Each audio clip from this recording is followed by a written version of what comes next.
Olá pessoal, nós estamos na reta final dessa jornada que nós nos propusemos no livro de Mateus, hoje capítulo 25, onde se encontra neste capítulo 3 parábolas que tratam exatamente que Jesus está ensinando e falando para ensinar a respeito da sua volta. Então, 3 parábolas, mas neste vídeo eu vou falar apenas de 2 parábolas muito conhecidas, principalmente a primeira, que é a parábola das 10 virgens, ok? Essas parábolas, a importância dela é para a preparação, nossa preparação pessoal para a vinda de Cristo, porque ela vai tratar de 10 virgens que estão aguardando o noivo. E Jesus está passando aqui uma mensagem para que nós, que somos a igreja do Senhor, que somos a noiva, estejamos preparados, estejamos alertas, estejamos com óleo em nossa candeia. Nós vamos ver o que significa o óleo, o que significa a candeia, para que quando o noivo volte, nós estejamos preparados. Jesus ele vai falar esta parábola dentro do contexto de como era um noivado e um casamento judaico, né? E tem muitos assim detalhes, mas alguma coisa assim que quando havia o compromisso de um jovem para com uma moça, eles já eram eles eram noivos, já aquele compromisso já os tornavam como se casados. Porém, o noivo ele voltava para o seu destino, para a sua cidade ou para a sua casa, e ele iria então preparar as coisas para o casamento, mas ele não tinha uma data específica para ele voltar, para este casamento, né? E a noiva ficava em casa também se preparando, se adornando, preparando o enxoval e todas aquelas coisas que é normal e peculiar de uma noiva. Então, mais ou menos isso, tem mais coisas, mais detalhes, mas eu não vou focar nisso, mas na mensagem espiritual que Jesus está nos passando, não só para os discípulos, mas para nós através da sua palavra, tá bom? Então, nesta parábola, que ela vai do versículo 1 ao 13, que é a parábola das 10 virgens, nós observamos o conceito do arrebatamento, o arrebatamento que tanto nós falamos antes da grande tribulação, porque ele vai mostrar que nesta passagem o noivo vai vir, mas numa hora inesperada, porque era assim que eram feitos os casamentos judaicos. Quando o noivo ele vinha, então tem todo um simbolismo que o amigo do noivo vem na frente anunciando que o noivo está chegando, e a noiva ela tem que estar preparada, ela tem que estar pronta para receber este noivo. Então Jesus está fazendo uma comparação, né? Está ensinando através desta história e deste hábito, deste costume que era conhecido por eles, pela nação, pelo povo judeu, né? Ok? Então o versículo 1 diz assim: então o reino dos céus será semelhante a 10 virgens. Essa parábola ela só é encontrada no livro de Mateus, e ela então significa a importância da preparação da noiva, né? E a noiva aqui para nós, sem termos essa interpretação diferente que um ou outro possa dar, nós entendemos que a noiva é a igreja do Senhor, né? Então, a importância desta preparação para as bodas e para o encontro com o noivo, que ele não anunciou a sua chegada.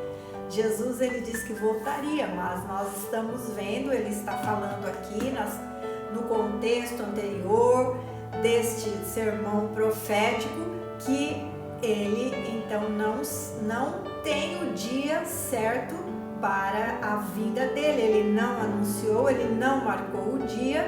Então a noiva ela tem que estar sempre preparada. Ela não pode ser pega de surpresa.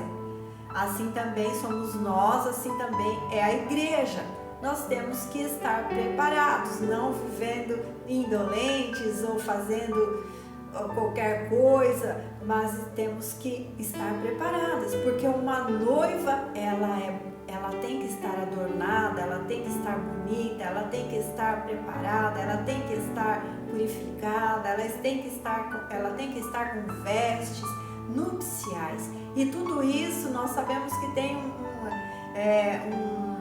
propósito simbólico, né, da noiva. A noiva é bela, a noiva é adornada, a noiva ela é pura, né, e tem muitas coisas assim do simbolismo de uma noiva. Então, uma coisa muito importante, ela tem que estar fiel ao noivo, né? Lá em Ezequiel 16, dos versículos 14 a 16, diz assim: E correu de ti a tua fama entre os gentios por causa da tua formosura, pois era perfeita por causa da minha glória, que eu pusera em ti, diz o Senhor Deus. Mas confiastes na tua formosura e te corrompestes por causa da tua fama, e prostituías-te a todo o que passava para seres dele, e tomastes dos teus vestidos e fizestes lugares altos, pintados de diversas cores, e te prostituíste sobre eles, como nunca sucederam nem sucederá. Palavra forte, hein? Palavra de Deus. Porém, esta palavra está sendo dita de Deus para com Israel. Israel, ela foi rejeitada pelo Senhor justamente por causa dessa questão dela não ter permanecido fiel ao Senhor Deus, mas ter confiado, né? Quando fala te prostituístes, não é uma prostituição carnal, uma relação sexual, porque está falando de uma nação, mas é a traição de abandonar a Deus e buscar outros poderes, buscar outros deuses, confiando nas nações e tantas coisas que Israel fez para com o Senhor. Então agora o Senhor escolheu os gentios para que formassem um povo santo, um povo redimido, lavado, remido pelo sangue de Jesus, cujas vestes estão limpas, e este povo agora é tratado como a igreja e a noiva do Senhor Jesus. Então essa igreja ela deve estar ataviada para o noivo. Apocalipse 19:7 diz assim: alegremo-nos, exultemos e demo-lhes glória, porque são chegadas as bodas do Cordeiro, cuja esposa a si mesma já se ataviou, pois lhe foi dado vestir-se de linho finíssimo, resplandecente e puro. Que coisa linda! Nós temos vestes brancas, finas, finíssima, resplandecente, porque é o noivo mesmo nos vestiu e nos revestiu desta roupa maravilhosa, né, que o Senhor nos concedeu. A beleza da noiva, ela vem do noivo. Lá em Efésios 5, 25 a 27, diz assim, Paulo ele está falando do amor de Deus para com a sua igreja, e ele faz uma analogia de um casamento, do amor entre o marido e a esposa. Vamos ver? Ele fala assim: vós maridos, amai vossas mulheres, como também Cristo amou a igreja e a si mesmo se entregou por ela para a santificar. Está falando de Jesus, purificando-a com a lavagem da água pela palavra, para apresentar a si mesma igreja gloriosa, sem mácula, nem ruga, nem coisa semelhante, mas santa e irrepreensível. O noivo, o Senhor Jesus, ele já nos escolheu, nos separou, nos adornou, nos purificou, nos deu vestes brancas, limpas e puras. para que nós fôssemos entregue para Ele, né, como sendo sua. Nós somos do Senhor, que coisa maravilhosa, nós pertencemos a Ele. E um dia nós estaremos ao encontro com este noivo de uma maneira então agora física, né, não só espiritual, mas física. Hoje em dia nós nos encontramos com o Senhor Jesus de uma maneira espiritual, pela fé, por aquilo que nós cremos pela palavra. Mas Apocalipse fala deste dia, né, que nós nos encontraremos com Ele, né, de uma maneira gloriosa. Maravilhoso isso. Lá no texto também fala, né, no versículo 4 fala: suas lâmpadas devem estar sempre cheias do azeite e com reservas. Vamos assim começar assim. A lâmpada, ele está falando da noiva ali, usando esse simbolismo das lâmpadas, ou no caso não é lâmpada como nós temos, eu tenho aqui, mas eram usados candeias, né, que eram colocado o azeite para manter aceso a chama, né? Então, no caso, as lâmpadas, na verdade, somos nós mesmos. Somos nós. Eu sou lâmpada, né? Vamos ver mais um pouquinho. E o azeite é o Espírito Santo. Então, nós temos que manter esta lâmpada que somos nós cheia do azeite do Espírito Santo. E ele fala ainda e com reservas, ou seja, mais do que cheio, sempre buscando, se precisar, as reservas, para que não falte o óleo na nossa vida, para que não falte a presença do Espírito Santo em nós, porque é o Espírito Santo de Deus quem nos limpa, quem nos adorna, quem nos faz sermos transformados. Muitas vezes de uma pessoa cheia de coisas ruins, cheia de hábitos ruins, cheio de coisas carnais, cheio de pensamentos maus, cheios de temperamentos sem domínio, e o Espírito Santo vem em nós e aos poucos vai nos transformando, vai modificando aquilo que era uma natureza ruim, pecaminosa. O Espírito Santo de Deus vai nos adornando, nos deixando limpa com roupas finíssimas, e pelo mérito do Senhor Jesus. Mateus 5,16 diz assim: assim brilha a vossa luz diante dos homens. Então nós somos essa candeia que brilhamos, e nós temos que brilhar, e para brilhar nós temos que ter o Espírito Santo de Deus. Uma candeia não brilha sem o óleo, não brilha, não tem como ela iluminar se ela não tiver o óleo. Então, a luz é o brilho de uma vida transformada pela palavra. Como nós vamos brilhar? Pelo óleo do Espírito Santo em nós, que somos a candeia, né? Então, o azeite na parábola das 10 virgens representa o crente e a presença permanente do Espírito Santo na pessoa, né? As 10 virgens aqui estão representando a igreja, está representando eu e você, que é a noiva do Senhor.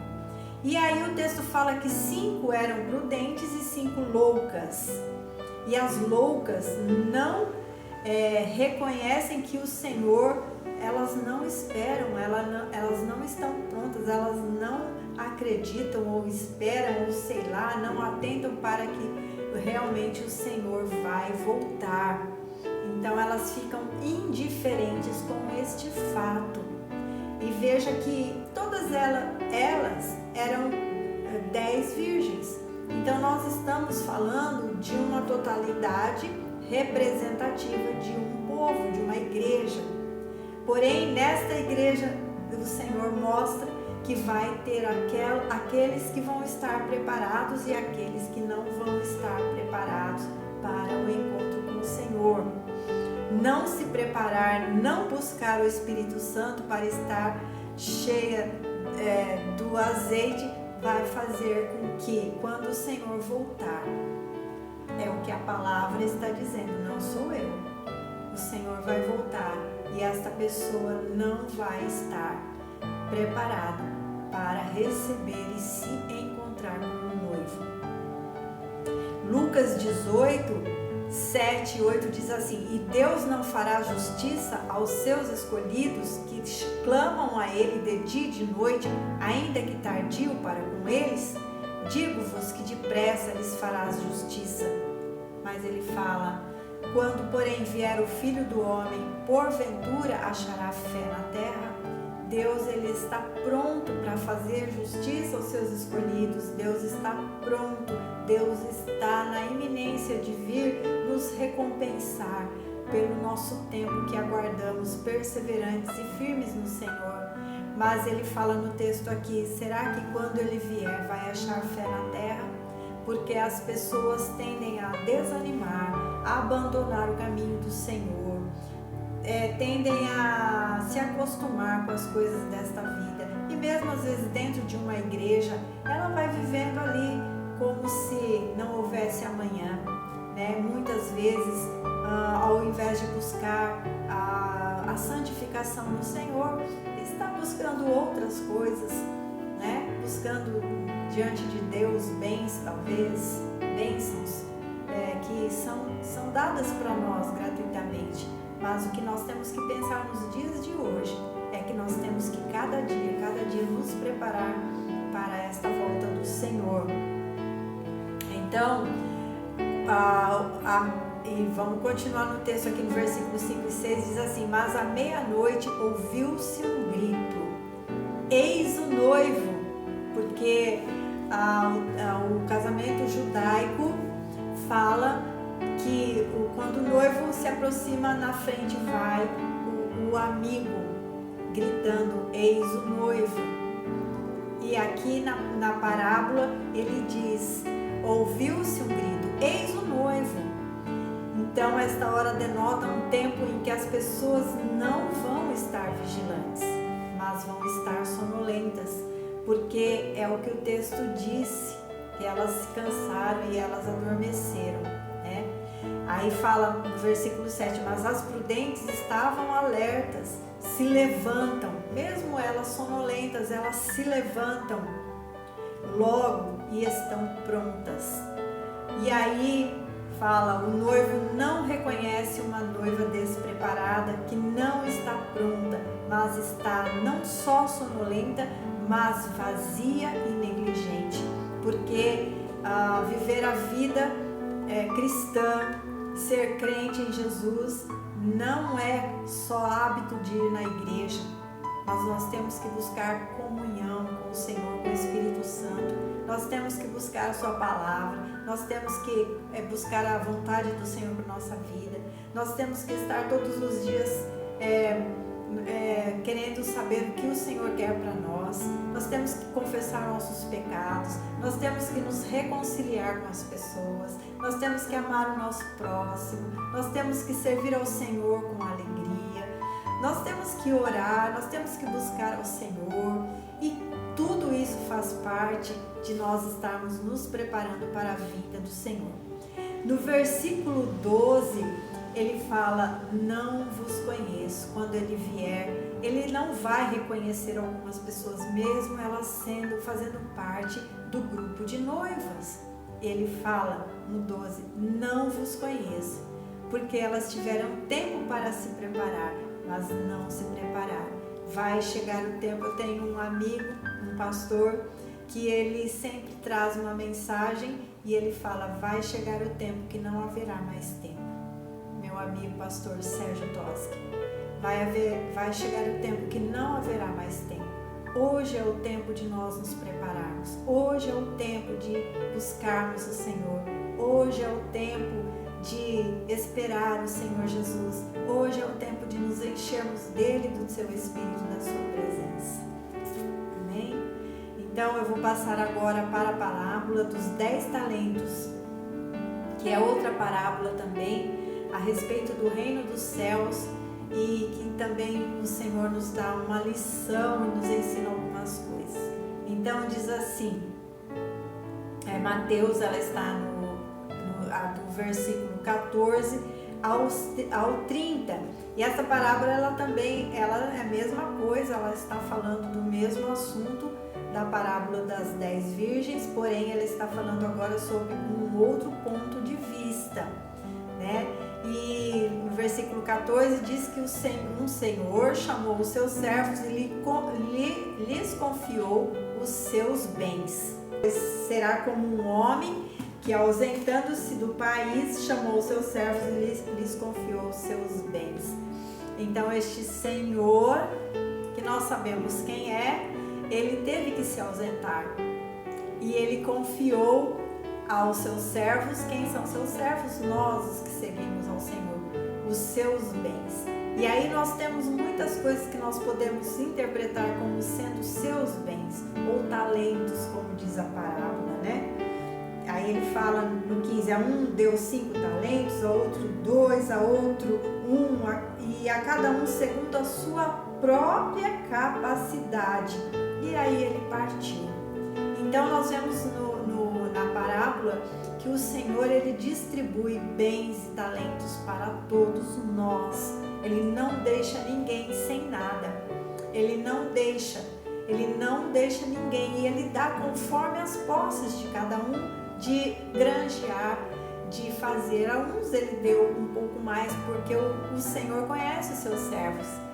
E talvez ele veja que aquele lá ele tem mais capacidade de multiplicar aquilo que ele deu. Mas ele não deixa ninguém sem dar um talento, né?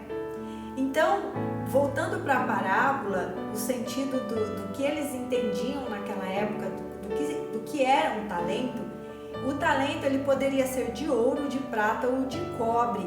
E o valor atribuído a um talento era de 6.000 denários, que era o montante que o trabalhador levaria 20 anos para receber. Então nós vamos observar pela parábola, e os discípulos ali entenderam o que Jesus estava falando, é que mesmo aquele que ganhou um talento apenas um, ele ganhou muita coisa do Senhor. Ele ganhou uma grande importância, ele ganhou algo que tinha um grande valor, porque trabalhar por 20 anos, né, já dá uma aposentadoria, não é verdade? É o trabalho de uma vida inteira. Mas o que ganhou menos, ele ganhou isso. O Senhor confiou nas mãos dele. Então, na parábola, nós vemos Deus dando graciosamente muito mais do que nós merecemos em talentos, e aí seja em dons, seja em oportunidades, seja em sabedoria. E o mínimo que nós devemos fazer é usar aquilo que o Senhor nos dá também com sabedoria, com alegria, com desprendimento, por aquilo que Ele nos favorece. De outra forma, porque nós vamos ver no final da parábola, o Senhor punirá pela preguiça e pelo descaso a negligência que aquele a qual Ele deu o talento não fez nada. Infelizmente vai ter o acerto de contas. Vai ter o acerto, porque nós estamos aqui nessa vida, o Senhor nos dá tudo. E a gente pede coisas para o Senhor, e o Senhor ainda nos acrescenta bênçãos, suas promessas, não é verdade? Então, o que Deus te dá será retribuído na mesma proporção do que você lhe retribui e lhe oferece aqui. E isso nós estamos falando da vida eterna, porque Deus vai retribuir ainda. Ele nos dá hoje muitas coisas, muitos bens, muitas bênçãos, muitos favores, que muitas vezes nós nem merecemos, nós não merecemos. Mas ainda nós teremos ainda uma recompensa a mais, que são os galardões que nós vamos receber das mãos do Senhor, por aquilo que nós tivermos feito aqui, com aquilo que Ele mesmo nos deu. Então, aquele que não deu valor àquilo que o Senhor o deu, lhe será tirado, porque Ele fala, até o que tem vai ser tirado, e porque ele não merece, né? E aí eu faço uma comparação, é como um pai que dá um lindo carro, né, para um filho, né? e depois pega e fala assim, ainda dá dinheiro para ele, né? Ele deu o carro e dá o dinheiro e fala assim, agora você vai tirar a carta para você poder dirigir este carro que eu te dei, né? Mas o filho, ele não dá valor por aquele carro, ele não dá valor por aquele dinheiro, nem por tirar a carta. E ele não tira a carta, ele usa o dinheiro, ele gasta com outra coisa e não tira a carta. Então você acha que este pai vai deixar este carro na mão deste filho? Para que esse filho pegue este carro e depois morra nele, porque ele não tirou a carta, ele gastou o que o pai deu? Então ele não merece aquele carro, ele não merece, então o pai tira. Então até o que tem lhe será tirado, porque não mereceu. É o que a parábola está ensinando. O que o Senhor confiou em suas mãos, em sua vida, meus irmãos. Meu querido, você que está aqui ouvindo este vídeo, o que o Senhor confiou na sua mão? Eu não sei. Cada um sabe de si. Cada um sabe o que Deus confiou, o que Deus colocou diante de você, não é? É a minha opinião, assim, para mim, eu tenho esse pensamento que o primeiro talento que Deus nos dá, o primeiro, ainda que Ele não te dê nada, Ele te dá a vida. Este é um tesouro que o Senhor te deu, a vida. Você tem a vida. E dentro desta vida você tem tudo que Ele acrescenta para que você esteja granjeando, para que você esteja multiplicando aquilo que o Senhor te dá. E muitas vezes nem a vida dá um valor, gente. Nem a vida dá valor, né? Destrói a sua própria vida, faz coisas que destrói a vida, destrói o corpo, destrói física às vezes, espiritualmente, faz coisas que destrói. Então, é complicado, né? Porque depois nós vamos prestar conta daquilo que o Senhor nos deu. E eu vou chegar diante de Deus com o que nas minhas mãos? Às vezes nem a vida a gente tem mais para entregar, porque ela mesmo nós perdemos. Muitos perdem, né? Perdem aquilo que o Senhor deu. Então, para terminar, o versículo 28, ressaltando o que eu já falei aqui, porque a todo o que tem se lhe dará e terá em abundância, mas ao que não tem, até o que tem lhe será tirado. Muitas coisas para a gente pôr, pensar, analisar, ponderar, meditar, colocar diante de Deus, pedir perdão, né? Porque o Senhor nos tem dado muito além do que nós merecemos. Nós não merecemos, mas o Senhor nos dá pelo seu grande e imenso amor. Porque Ele nos ama, Ele quer estar conosco, Ele vem nos buscar porque Ele quer estar com a sua noiva. E Ele prometeu, Ele foi e Ele prometeu que Ele voltaria. Amém? Então, eu te peço em nome de Jesus que você possa dar um joinha para mim, por favor. Não só ouça a mensagem, clica lá. Se você quiser comentar, pedir uma oração, compartilhar alguma coisa com a gente aqui, você tem toda a liberdade. Eu vou ficar muito feliz. E compartilhe com alguém que precise ouvir esta palavra. Amém? Deus abençoe você em nome de Jesus.